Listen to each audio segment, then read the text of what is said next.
औज़ुबिल्लाहिमिनश्शैतानिर्रजीम बिस्मिल्लाहिर्रहमानिर्रहीम। नाज़रीन अस्सलाम वालेकुम वरहमतुल्लाहि वबरकातुहू। अभी चंद दिन पहले मैंने एक पोस्ट लगाई थी आपको पता है कि मैं आप लोगों को फेसबुक के ऊपर जब कोई बहस तवालत पकड़ जाए या वो बहस कोई जो है वो लोग गुस्से में आ जाएं तो उस वक्त मैं आप लोगों को दस्तरखान की दावत दे के तो उस बहस से मैं किनारा कश हो जाता हूँ, क्योंकि मेरा मकसद कभी भी तोड़ना नहीं रहा बल्कि जोड़ना है। मैं इस्लाह के लिए अपनी और आप लोगों के लिए फ़ेसबुक पे मौजूद होता हूँ, वक्त देता हूँ। नाराज़गी के लिए नहीं देता, झगड़े के लिए नहीं देता, लड़ाने के लिए नहीं देता। मेरी कोशिश होती है कि मेरी भी इस्लाह हो और आप लोगों की भी इस्लाह हो। तो मैंने इसी तरह आज से कोई 1.25 साल पहले मैं जब फेसबुक पे मैं 7-8 ग्रुपों में एडमिन था, तो इन ग्रुप्स में मुल्हिदीन भी चल रहे होते हैं, एग्नोस्टिक भी होते हैं, कादियानी हज़रात भी होते हैं, इस मुख्तलिफ जो है वो लोग होते हैं, क्रिश्चियंस भी होते हैं। तो हमारा अमूमन रवैया दीगर जो अक़लियतें हैं उनके साथ तहकीर वाला होता है, जो कि मैं नहीं करता।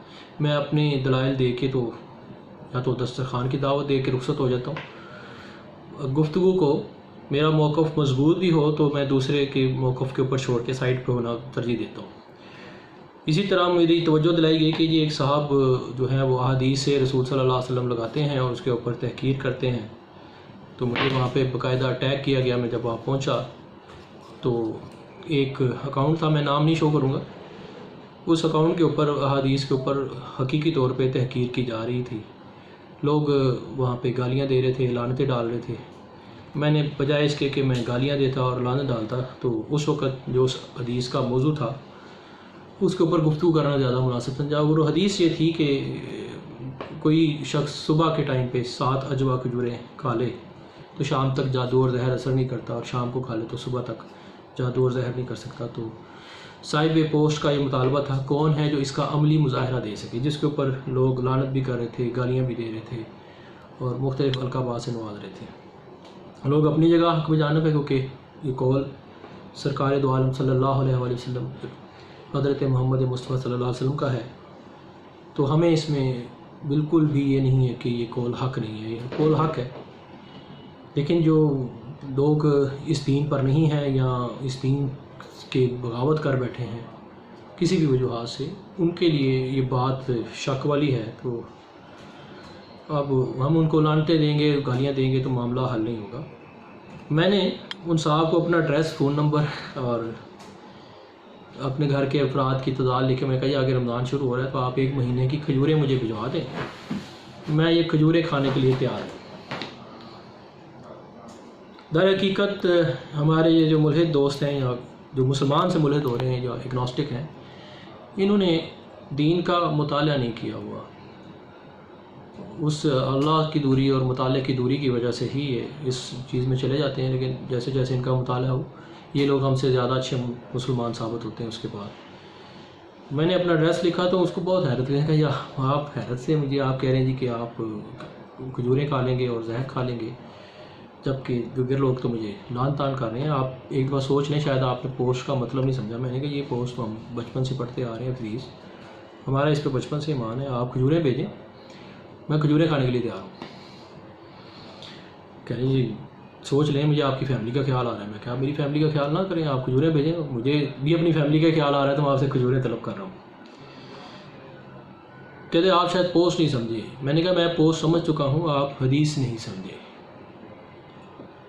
हमें जहाँ रसूल सल्लल्लाहु अलैहि वसल्लम ने ये कहा है कि ये 7 अजवा खजूरें खा लें तो जहर और जादू असर नहीं करता, वहीं पर हमें अल्लाह उसके रसूल ने ये भी कहा है कि ख़ुदकुशी जो है वो दीन इस्लाम में हराम है। अब अगर हम खजूरें खाने के बाद बतौर ख़ुदकुशी जहर खा लें जानते बूझते, तो हम ख़ुदकुशी कर रहे हैं। ये दीन इस्लाम ने ये नहीं कहा। मैंने कहा, आप मुझे खजूरें भेजेंगे और आप मुझे छुपा कर जहर देंगे। अगर मुझे वो जहर नज़र आ गया तो वो जहर फिर मैं नहीं खाऊँगा, फिर ना, और मैं अगर खाऊँगा तो फिर ये खजूरें भी शायद असर ना करें, क्योंकि फिर मैं अल्लाह ताला को चैलेंज करने वाला बन जाऊँगा। बंदों को कोई हक़ नहीं है कि वो अपने अल्लाह को आज़माए, अल्लाह को हक़ है कि अपने बंदों को आज़माए। आप चाहते हैं कि मैं अपने, यानी कि जहाँ हदीस ये कह रही है कि 7 अजवा खजूरें से जहर और जादू असर नहीं करता, वहीं पे हदीस ये भी कहती है कि ख़ुदकुशी इस्लाम में हराम है। تو اگر اس کو ہم ساتھ رکھیں گے تو جانتے بوجھتے میں زہر نہیں کھاؤں گا. ہاں آپ کھجوریں بھیجیں, ہم کھجوریں کھائیں گے پوری فیملی, اور آپ نے کوشش کرنی ہے ہمیں کسی نہ کسی طریقے سے چھپا کر کسی طرح زہر دیں. ہمیں سال کی کھجوریں بھیج دیں جناب, جس نے بھی اس حدیث کو ٹیسٹ کرانا ہے وہ سال کی کھجوریں بھیج دیں, ہم کھاتے رہیں گے اجوا کھاتے رہیں گے, روز کھائیں گے, صبح ساتھ شام کو ساتھ ہم کھاتے رہیں گے. زہر دینا آپ کا کام ہے, آپ نے کیسے دینا ہے, چھپا کے دیں. اگر آپ ہماری فیملی کو زہر دیتے ہیں اس کے بعد آپ ہی نے یہ دیکھنا ہے آیا اس زہر کا ہم پہ اثر ہوا یا نہیں ہوا. اگر ہوتا ہے تو نوز باللہ استغفر اللہ, یہ بات غلط ہو جائے گی, اور اگر نہیں ہوتا تو پھر آپ چیک کر لیجیے گا. جب میں نے یہ بات ان کو سمجھائی تو اصل میں اس پوسٹ کا مقصد ہی ان کا ختم ہو گیا. تو آخر پہ میں نے انہیں کہا کہ آپ تشریف لائیں میرے ساتھ کسی دن دسترخوان پر بیٹھیں. یہ موضوع نہیں ہے جس پہ اوپر آپ وقت ضائع کر رہے ہیں. قدرت اللہ تبارک تعالیٰ کی یہ ہوئی کہ رمضان شروع ہوا, فرسٹ رمضان تھا, تو مجھے ان کی کال موصول ہوئی. ان کا جی میں آج شام کو آپ کے پاس آ رہا ہوں, اور عصر کے بعد اور مغرب سے کچھ پہلے وہ صاحب میرے پاس پہنچ گئے. میں نے اپنی استطاعت کے مطابق دسترخوان لگایا. وہ ایک نوجوان تھے, لاہور کی ایک معروف یونیورسٹی میں طالب علم تھے, عمر کم تھی, میرا ان کا عمر کا شاید آدھے کا فرق ہوگا. میں نے دسترخوان پر بٹھایا, میں نے کہا جی آپ کھائیں بسم اللہ. میں نے کہا جی آپ کا روزہ ہے تو میں آپ کے ساتھ ہی کھاؤں گا. وہ رک گئے صاحب. تو جب وہ رک گئے اس کے بعد اس کے مریض سے گفتگو ہوتی رہی. انہوں نے مجھے بتایا کہ وہ ایگنوسٹک ہیں, ملحد نہیں ہیں, ان کو لگتا ہے خدا ہے اور کبھی لگتا ہے خدا نہیں ہے. کبھی کچھ دیر کے لیے وہ اللہ تعالیٰ کو تسلیم کر لیتے ہیں اور کبھی اس خدا کو ان کو تسلیم کرنے کو ان کا دل نہیں چاہتا. ہم نے روزہ کھولا, روزے کے بعد میں نماز کے لیے چلا گیا تو وہ بھی میرے ساتھ چلے گئے, انہوں نے نماز بھی پڑھی. میں نے ان کو طنز بھی نہیں کیا کہ آپ تو یہ ایگنوسٹک ہے تو نماز کس کی پڑھ رہے ہیں. میں نے کوئی ایسی بات نہیں کی. واپس آ کے ہم بیٹھ گئے. میں نے کہا جی بات یہ ہے کہ اگر میں آپ کی جگہ ہوتا تو میں ایسے خدا کو مار دیتا جو آپ کو 5 منٹ میں لگتا ہے اور 5 منٹ میں لگتا نہیں ہے. اتنا کمزور خدا میں نہیں رکھتا جو میرے کہنے پہ چل رہا ہے. کہتا آپ مجھے ملحد ہونے کا کہہ رہے ہیں. ہاں آپ ملحد ہو جائیں, بہتر تو یہ ہے کہ اس ایسے خدا کو آپ مار دیں, کبھی آپ کو لگتا ہے اور کبھی کہتا نہیں. یا ہاں میں آ جائیں یا نہ میں چلے جائیں. مقصد اگر آپ اس کو کلمہ طیبہ سے سیکھنا چاہیں تو لا الہ الا اللہ کا مطلب یہی ہے کہ آپ پہلے تمام ایسے کمزور خداؤں کی نفی کر دیں جو آپ کو کبھی لگتا ہے اور کبھی نہیں ہے. یا آپ کسی پتھر کو خدا بنائیں یا سورج کو بنائیں. خدا ایک لازوال ہستی ہے جس کو آپ کا خیال بھی زوال نہیں دے سکتا. آپ اس خدا کو کہیں جی وہ ہے ہی نہیں ہے, ٹھیک ہے نا. تو بہتر یہ ہے کہ آپ کلمہ طیبہ کا لا الہ کا جو ابتدائی حصہ ہے اس پہ عمل کر لیں اور ملحد ہو جائیں. اب الا اللہ پہ ہم بعد میں آ جائیں گے. میں نے کہا ٹھیک ہے, میں اس خدا کو آج لکیر مارتا ہوں اور آج سے میں ایگنوسٹک نہیں رہا, میں ملحد ہو گیا. چونکہ وہ یونیورسٹی کے طالب علم تھے, میں یونیورسٹی بتاتا ہوں UET کے طالب علم تھے, تو سائنس اور انجینئرنگ کا ایک تعلق ہے تو وہ مانتے تھے اس کو. تو میں کہا نیوٹنس کے قوانین آپ نے پڑھے ہوں گے, آپ سائنس کو تو مانتے کہ نہیں. مانتا ہوں. تو میں ہم سائنس کے اوپر اور تھوڑی سی گرامر کے اوپر گفتگو کریں گے تو دیکھتے ہیں کہ اس سے ہمیں کیا نتیجہ ملتا ہے. تو نیوٹن کا ایک قانون ہے کہ ہر عمل کا ایک رد عمل ہوتا ہے اور رد عمل کے راست متناسب ہوتا ہے. کچھ اس قسم کا ایک قانون ہے. کیونکہ میں نے کہا یہ اس کو مانتے ہیں نہیں مانتا ہوں, یہ بالکل ایسا ہی ہے. میں پھر ایک نیوٹن کا قانون اور بھی ہے, یا سائنس کہتی ہے کہ چیزوں کو حرکت کرنے کے لیے فورس کی ضرورت ہوتی ہے. بغیر حرکت کے کوئی چیز ادھر سے ادھر نہیں جا سکتی. وہ اس کو حرکت کرنی ہے تو فورس چاہیے, طاقت چاہیے. ادروائز جو چیز جہاں پڑی ہے وہاں صدیوں پڑی رہے گی. جب تک اس کے اوپر کوئی بیرونی طاقت اثر نہیں کرے گی چیز حرکت نہیں کرے گی. کیونکہ یہاں یہ بات بھی ٹھیک ہے. میں اب یہ بتائیں کہ بگ بینگ عمل ہے یا رد عمل ہے. کیونکہ یہ عمل ہے. میں نے کہا یہ عمل نہیں ہو سکتا کیونکہ سائنس یہ کہتی ہے کہ کسی طاقت نے اسے کمپریسڈ کر دیا تھا ایک ذرے کے اندر, بگ بینگ کو. کہتے ہاں یہ ٹھیک ہے. تو میں کہا پھر بگ بینگ کمپریسڈ کرنے کے بعد عمل نہیں ہو سکتا. کمپریسڈ ہوا بگ بینگ ایک رد عمل ہے, اور پھر اس کے بعد ایک رد عمل کا سلسلہ شروع ہوتا ہے جو اس وقت تک جاری ہے, جس کو قرآن پاک کی اگر ہم نظر سے دیکھیں تو یہ کائنات مسلسل وسعت کا شکار ہے. آج بھی اس کے اندر چیزیں بڑھتی جا رہی ہیں, دریافت ہوتی جا رہی ہیں, ہمارا سفر جاری ہے. میں نے کہا یہ بگ بینگ تو رد عمل ہے. عمل یہ تھا کہ کسی نے اسے کمپریسڈ کیا تھا. کہتا ہاں ایک انرجی ایک طاقت ہے جس نے اسے کمپریس کیا تھا. میں کہ وہ کیا ہے؟ کہتے وہ ایک انرجی ہے, طاقت ہے. میں کہ آپ نے اگر دین اسلام پڑھا ہو تو دین اسلام میں اللہ تبارک و تعالیٰ کی صفت ہے القوی، القوی، البدی، الخالق۔ اللہ خالق بھی ہے، اللہ قوی بھی ہے، اللہ اکبر کی طرف بھی جائیں تو اللہ سب سے بڑا بھی ہے، اور اللہ بدیع السماوات و فی الارض بھی ہے۔ تو وہ اللہ ہی ہے جس نے اس کو اگر آپ کو اللہ کی صفت قوی دیکھیں گے تو قوی کے مطابق اس نے انتہائی قوت کے ساتھ اس پورے کائنات کو ایک ذرے میں کمپریسڈ کر دیا تھا، دبا دیا تھا، ایک ایٹم کی شکل میں دے دی تھی اس کو۔ تو ہم اسے اللہ کہتے ہیں، اللہ القوی کہتے ہیں، اور آپ اسے انرجی کہہ رہے ہو، آپ انرجی کی صورت میں اس اللہ کو تسلیم کر رہے ہو۔ بس دوسری دلیل میں نے انہیں یہ دی کہ ہم پڑھتے ہیں تمام لینگویج کے اندر جو گرامرز پڑھتے ہیں، تو گرامر میں آپ نے پڑھا ہوگا کہ فعل، فاعل اور مفعول یہ اردو میں ہے، لیکن اگر آپ دیگر لینگویج میں جائیں تو فاعل پہلے آتا ہے اور فاعل، فعل، مفعول۔ میں نے انہیں کہا کہ یہ میں اکثر لوگوں سے کہتا ہوں کہ آپ فعل، فاعل، مفعول کو ایک جملے میں ادا کریں تو عموماً لوگ چونکہ سوال ہی سمجھ نہیں پاتے تو وہ اس کو ایک جملے میں ادا نہیں کر پاتے، لیکن بچپن میں میرے جو ہم پرائمریز میں پڑھتے تھے تو ہمارے استاد نے ہمیں ایک اسی طرح یہ سوال کیا تھا کہ آپ فعل اور فاعل اور مفعول کو ایک جملے میں ادا کرنا ہو اور اس سے اس کا مطلب بھی واضح ہو جائے، تو اس کے لیے ایک بڑا شاندار جملہ انہوں نے ہمیں دیا تھا۔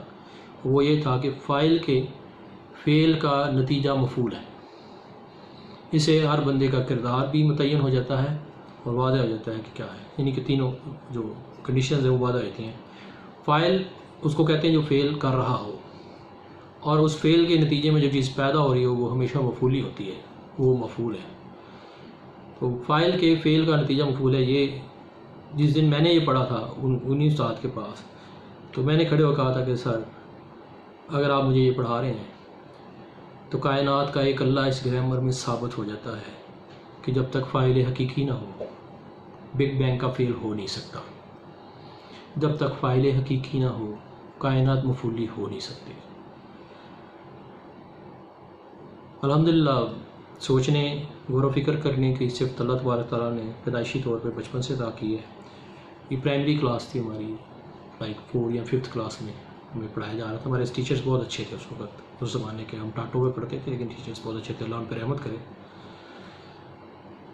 تو فاعل حقیقی کو میں اس زمانے میں ہی پہچان گیا تھا۔ جب میں نے یہ 2 مثالیں رکھیں تو میں نے کہا یہ کائنات چونکہ مفعولی ہے اور فورس بگ بینگ ہونے کے لیے ایک فورس کی ضرورت ہے، تو فاعل حقیقی نے یہ فورس مہیا کی ہے تو یہ کائنات بنی ہے۔ تو اس لڑکا چونکہ سمجھدار تھا، سائنس بھی پڑھتا تھا، اس نے کہا جی میں نے تسلیم کر لیا کہ ایک اللہ ہے۔ یعنی جس تیزی سے وہ اگناسٹک سے ملحد ہوا تھا الحمدللہ، اسی تیزی سے اس نے اس اللہ تبارک تعالیٰ کو بھی تسلیم کر لیا۔ وہ یہ کہنے لگا اگر اللہ ہے تو یہ بتائیں کہ یہ کائنات میں ظلم و ستم کیوں ہے؟ چھوٹے چھوٹے بچے قتل ہو جاتے ہیں، لوگ چھوٹی چھوٹی بچیوں کا ریپ کرتے ہیں، لوگ عدم مساوات کا شکار ہیں، لوگوں کے پاس کھانے کو کچھ نہیں ہوتا، لوگ ظلم و جبر کی ایسی ایسی مثالیں رقم کر رہے ہوتے ہیں کہ جن کا بیان مشکل ہے، جنہیں دیکھنا مشکل ہے، اور وہ اللہ اس کائنات میں خاموش کیوں بیٹھا رہتا ہے۔ میں نے کہا اگر آپ سورہ بقرہ کی آیت نمبر 30 کا مطالعہ کرتے تو آپ کی پیدائش سے پہلے ہی اللہ تبارک و تعالیٰ نے آپ کو یہاں پہ زمین پہ خلافت کا منصب دے کے بھیجا تھا۔ اس زمین پر اللہ کے دین کو نافذ آپ نے کرنا تھا، میں نے کرنا تھا، ہم سب نے کرنا تھا۔ ہم نے اس کو پس پشت ڈال کے خلافت کے منصب کو ہم نے دیگر نظام جو اپنے اوپر اپلائی کیے، لائک اس وقت جو دنیا ہے وہ کیپٹلزم کا شکار ہے، یہ آزادی نہیں ہے، اس وقت پوری دنیا ایک غلامی کا شکار ہے۔ تو آپ نے خلافت کو تو ایک گالی سمجھ لیا، اور اس خلافت کی بجائے آپ نے جو دیگر نظام اپنے اوپر لگائے ہیں، میں اس کے اوپر بھی کسی دن آپ سے پوسٹ بناؤں گا کہ فیوڈلزم کیا ہے، کیسے انگریزوں نے یہاں کے لارڈز کو پیسے دے دے کے مجاہدین کو شہید کروایا تھا، کیسے ان لارڈز کے ذریعے سے علاقوں کے اوپر کنٹرول قائم کیا تھا۔ یہی اگر میں نام لینے لگوں، یہ شاہ محمود قریشی کا خاندان آ جائے گا، چوری نثار کا خاندان آ جائے گا، شاہ نواز بھٹو اور ذوالفقار علی بھٹو کے خاندان کا نام آئے گا۔ یہی وہ لوگ تھے جو اس زمین کے غدار تھے، اور اس زمین کے جو غدار تھے انہوں نے اپنے اپنے علاقوں میں मॉब इकट्ठे किए लोग, यानी कि गुंडे पाले, और उन गुंडों के ज़रिए से अंग्रेज़ उनको पैसे और असला देता था, उसके ज़ोर पर उन्होंने गुंडे इकट्ठे किए और गुंडों के ज़रिए से उन्होंने, क्योंकि मुसलमान थे तो मुसलमान ट्रस्ट करके उनके पास पहुंचते थे और उस ट्रस्ट को उन्होंने शेक किया और उनको शहीद किया।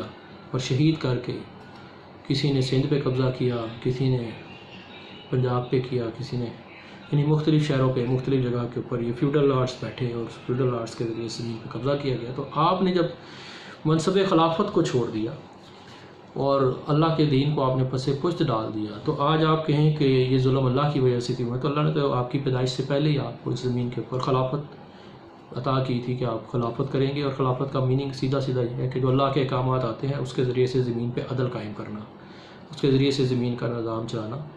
वो अदल आपके अपने रिश्तेदारों के भी ख़िलाफ़ आए, इवन आपकी अपनी ज़ात के ख़िलाफ़ भी आए, तो उसको अप्लाई करना। लेकिन आज हमारे माशरे में जो अदल कायम है उसके आपके सामने ही है। ये एक अलग मौजू है, इसके ऊपर गुफ्तगू करेंगे। लेकिन मैंने कहा कि हमने उस मनसब को जब पूरा नहीं किया तो अल्लाह तबारक तआला ने एक मोहलत हर एक को दे छोड़ी है। वो इंसान की ज़िंदगी तक भी है और क़यामत तक भी है। जब ये दोनों मोहलतें पूरी होंगी तो फिर वो ऐन इंसाफ का तराजू कायम करेगा क़यामत के रोज़। मेरी इस दलील से इनको ये भी समझ में आ गई कि दुनिया पर जो जुल्म है उसका कसूरवार अल्लाह रब्बुल इज़्ज़त नहीं है, बल्कि उसके सबसे बड़े कसूरवार आप, मैं और हम सब हैं। हम मुसलमान होने का दावा करते हैं और हम ज़मीन पर अदल कायम करने के लिए, खिलाफत का निज़ाम कायम करने के लिए हमारी कोई आवाज़ नहीं है। हम डरते हैं, हम बुज़दिल हैं, हम अपने आप को धोखा दे रहे हैं और इसी धोखे के साथ एक दिन हम अपने रब से मिलेंगे और उस दिन हम शर्मिंदा होंगे। अल्लाह ताला हमें इस शर्मिंदगी से बचाए। मुझे वो साहब कहने लगे कि ये बात भी मुझे समझ में आ गई, अब आप मुझे क्या मशवरा देते हैं। मैंने कहा मैं आपको सिर्फ़ एक मशवरा दूँगा, वही मशवरा जिस मशवरे से मैंने आज तक सब कुछ सीखा है। कुरान पाक की 6666 आयत हैं तकरीबन। मैं आपको कहूँगा कि मेरे कहने पे आप सिर्फ एक आयत को अंधों की तरह मान लें और बाकी तमाम आयत पे आप अल्लाह तबारक तआला से सवाल करें। अल्लाह ताला से जो अभी आपके दिमाग में सवालात हैं, जो भी आपके इतराज़ात हैं, वो आप अपने दिमाग में रखें। आप एक आयत के ऊपर ईमान ले आएँ मेरे कहने पे, उसको मनोअन तस्लीम कर लें और आप अपने अल्लाह से, जिस अल्लाह को आज आपने खुद दरियाफ़्त किया है, पहचाना है, और वो इतना कभी आपने पहचाना है। मसलन इंसान छोटे मोटे शेर से डर जाता है जब उसके सामने आ जाए, ये छोटी मोटी मुसीबत से वो परेशान हो जाता है। तो अल्लाह तबारक तआला का आप अगर हुजम का ये अंदाज़ा करें कि उसके एक सामने ये कायनात एक कतरे की सूरत में है और उस कायनात पे खड़े, फिर हम की सूरत में हम कुछ भी नहीं है।